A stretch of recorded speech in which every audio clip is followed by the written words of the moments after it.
Alrighty, welcome back everyone. We just did a little bit of an update on the helmet comm situation and how there were a ton of coaches at SEC Media Days that were talking about this pretty much ad nauseum. So it's one of those changes that maybe doesn't grab the fan quite as much because it's not that incredible conference realignment, expanded playoff type headline, but it's going to define the sport a ton this upcoming season. But let's move right along here and let's get into some Hinge players in 2024 for the Big Ten. We'll break down every conference. We've gotten to the SEC already. We'll get around to all of the Power Four conferences and break down some people that really could just change the way this conference is played this upcoming year. And I'm going to start with the guy that, frankly, I think might be number one on this list. Dylan Raiola is someone that could totally change the way that we look at this program, that we look at this conference, that we look at the national championship picture by the end of the year. Now, I'm not saying that Nebraska is going to make a national title run or a playoff run, but I am saying this is a kid that if he hits if he hits on all cylinders,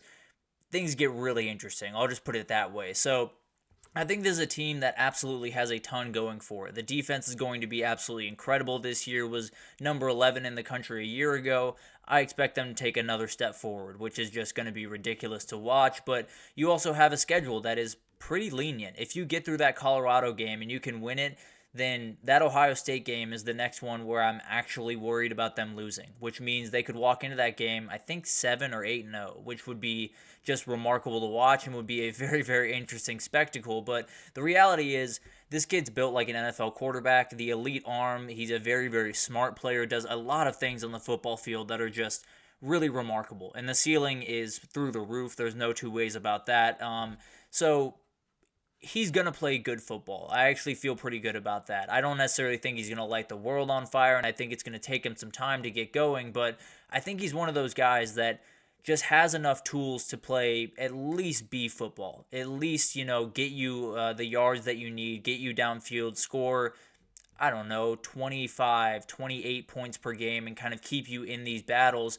But he is going to need some help. And he has some really good receivers coming up. I mean, Isaiah Nayer, you have Jamal Banks coming over from Texas and Wake Forest, respectively. Jalen Lloyd is the guy on this offense. If you had to ask me, I think he's the one that opens up everything. He's the one that makes them a scary offense rather than one that will, just kind of work their way down the field, matriculate, and just kind of make things happen. He's the one that opens everything up. So that game against Colorado is going to tell us a ton, not only about this team, but about that kid. He's walking into an environment where Colorado is going in with as much aggression as possible. I can promise you that. That's the way Dion goes about things. And especially in that game, they very much want that one. If Raiola walks in there and has all the juice and lives up to the hype and does incredible things and doesn't necessarily need to tear apart Colorado, but does a lot of really good things in that game, he's off running, and things get really, really interesting for this team. So he's got time to figure things out. I think that Colorado game is one that's going to be huge, but at the end of the day, I do think he's going to have at least enough success against that Colorado defense to move on to the next week, and then just kind of keep building for the Ohio State game. And let's say they're not even undefeated. Let's say they lose that Colorado game. There's still a real reality where they walk into the Ohio State game 7-1 with a chance to go to a playoff. And I know that Ohio State game will be very, very tough for them, but I do think this is a team that if this guy comes together, if this guy lives up to the hype that he has been built up to be, this is a team that can win this conference. And I know that sounds crazy to say. I really do feel it at this point. But moving along, we got Drew Allar. He's someone that I think is hugely important for this team and frankly could change college football. It could change the entirety of college football this upcoming year if he can hit, because that was the big problem with him. Was he played good football last year. There were a number of things that you saw from him where it was really, really impressive, and then he played Ohio State, and then he played Michigan, and things were really, really ugly in those games. So I think that's the biggest thing is he's got to be able to play really consistent football every single week, and I think bringing in Andy Kotelnicki from Kansas really does help that. Andy Kotelnicki is one of those guys that really, really does help all of his quarterbacks just be in the right place, just make the right play, make what's in front of you, not, the incredible play that you want to make. So I think that's the biggest thing here. It really keeps everything locked in. It keeps everything really set up well for him, I guess is the best way to put it. So the ceiling is super high. I feel really good about this run game kind of helping him bridge the gap between, playing okay football and playing really good football. So there's a lot of things that can really, really happen for this guy this upcoming year, but you got to see it on the football field before you can feel really confident. But I very much like him, and I think if he hits, then this Penn State team is another team that can absolutely win this conference. And then we have Alex Orji. I think this is absolutely the guy that Michigan has so many things in place. The O-line is going to be good because it's always good. I'm just being honest. It won't be bad until it's proven to be bad in my eyes. So the run game will always be elite. The defense is going to be suffocating in so many different ways. I feel really good about all of those things. Alex Orji is the last piece of the puzzle. He's the guy that if he can just execute this offense, that's the really good news for him is he has some of that ability that J.J. McCarthy didn't have. J.J. McCarthy was plenty athletic, but he's not Alex Orji. He cannot do some of the things that Alex Orji can do, and it opens up a door for him where the floor is pretty much whatever his legs can give you, and that's a darn lot, if I'm being totally honest with you. So I think he's someone that absolutely can open up this playbook a little bit more, but at the end of the day, he's still going to have to hit those spots. That's what J.J. McCarthy did just incredibly well when he was at Michigan was he just hit spots. He hit them on time. He put the ball where it needed to be and didn't do anything else. He didn't overdo anything. He didn't push himself into situations that he didn't need to be in, and that's what Michigan needs. They don't need a flashy quarterback. They don't need a Heisman contender. They just need a guy that can execute. So I'm really excited to watch Michigan for about a million reasons with all the changes out there, but this guy's number one just because what he does on the field is remarkable, but what he's capable of doing on the field is really the thing that is just I think it's through the roof. So it would be really, really cool to see what he can do this upcoming year. And if he hits, Michigan might just find themselves right back where they've been the last couple of years at the very top of this conference. But moving on to Oregon, this is the only defensive player on this list. And I wanted to add some more. I thought about adding a wide receiver here and there, but these quarterbacks are just the most important people. But Jordan Burch is the guy that I've circled for Oregon, mostly because I'm not worried about Dylan Gabriel. He's going to play good football. He's going to play really good football, if I'm being totally honest. So I don't really worry about that offense overall, so I'm not necessarily worried about that. The pass rush is where things kind of change for Oregon this upcoming year. The pass rush is where everything opens up and they become a team that not only has a good defense, but has a defense that you are scared to play against, has a defense that you are not going to score your normal amount on. Ohio State is not going to walk in there and hang 42 on them.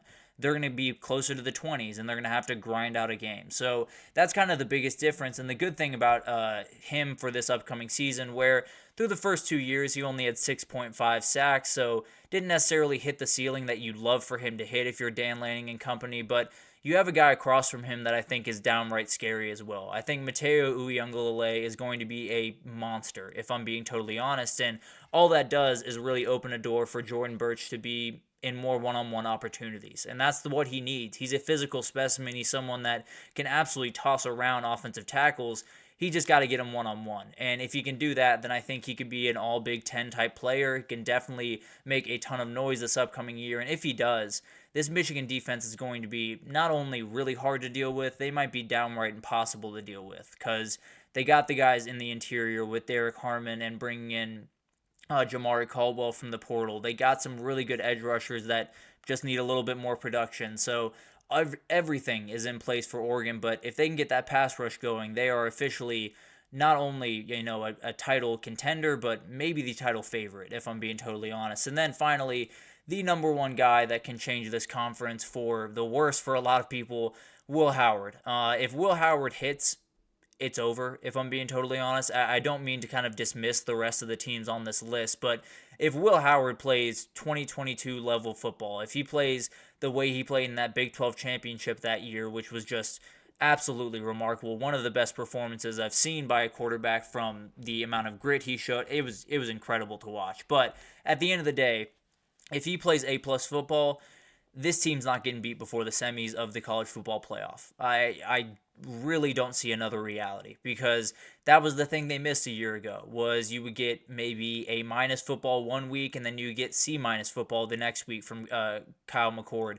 If Will Howard can play A-plus football 1 week, but then he plays B-plus football the next week and then A- football and then if he can hang out among that top rung of football of his ability, it's over. this team is too good across every single other position for them to be beat in this conference. I'm just being totally honest. I think he's a guy that, frankly, a lot of people seem to be doubting him, and I kind of get it because Kansas State did, kind of ask him to leave with Avery Johnson there. He was the quarterback they wanted to move forward with, so he found his way into the portal, but that doesn't mean this dude can't play really good football. If you want to go back and watch that Big 12 championship game against TCU, you'll see this is a guy that can lead a team to a national title. It's not necessarily going to be that Ohio State offense where they're crazy explosive and doing remarkable things down the field, but execution is something that he is remarkably good at. And I think having Chip Kelly is going to be huge. We talked about it earlier. They're going to have to get on the same page pretty quickly, but if that happens, then Ohio State is just going to be out of this world good. It's in my opinion, the best roster in the country, and the one hole that people tend to poke is Will Howard. If he hits, then it's over. And if he's your weakest link, that's a pretty good weak link, I'll be totally honest with you. So I think Will Howard might just be the most important player in the entire country, if I'm being totally honest with you, because if he hits the way that, he is capable of hitting, this is a team that's just going to be near impossible to beat. But it'll be really, really interesting to watch all of that unfold. Obviously, there are a ton of other players. I thought about Julian Fleming for Penn State. Harrison Wallace for Penn State is going to be a huge player for them. So there's a ton of other guys that absolutely are going to be huge in this conference. But when you look at it, there's those couple of teams up top that you really think have a shot, and those quarterbacks are going to have to do a ton to make that stuff happen. So it'll be really interesting to watch that unfold. But let's take our final break here. And when we come back, we're going to do kind of a weekend wrap-up, just get you updated on all the headlines that we missed throughout the week that we didn't quite have a chance to get into a full segment, that type of thing. So we have, I believe, 4 for you today that will break down right after this. So stick with us.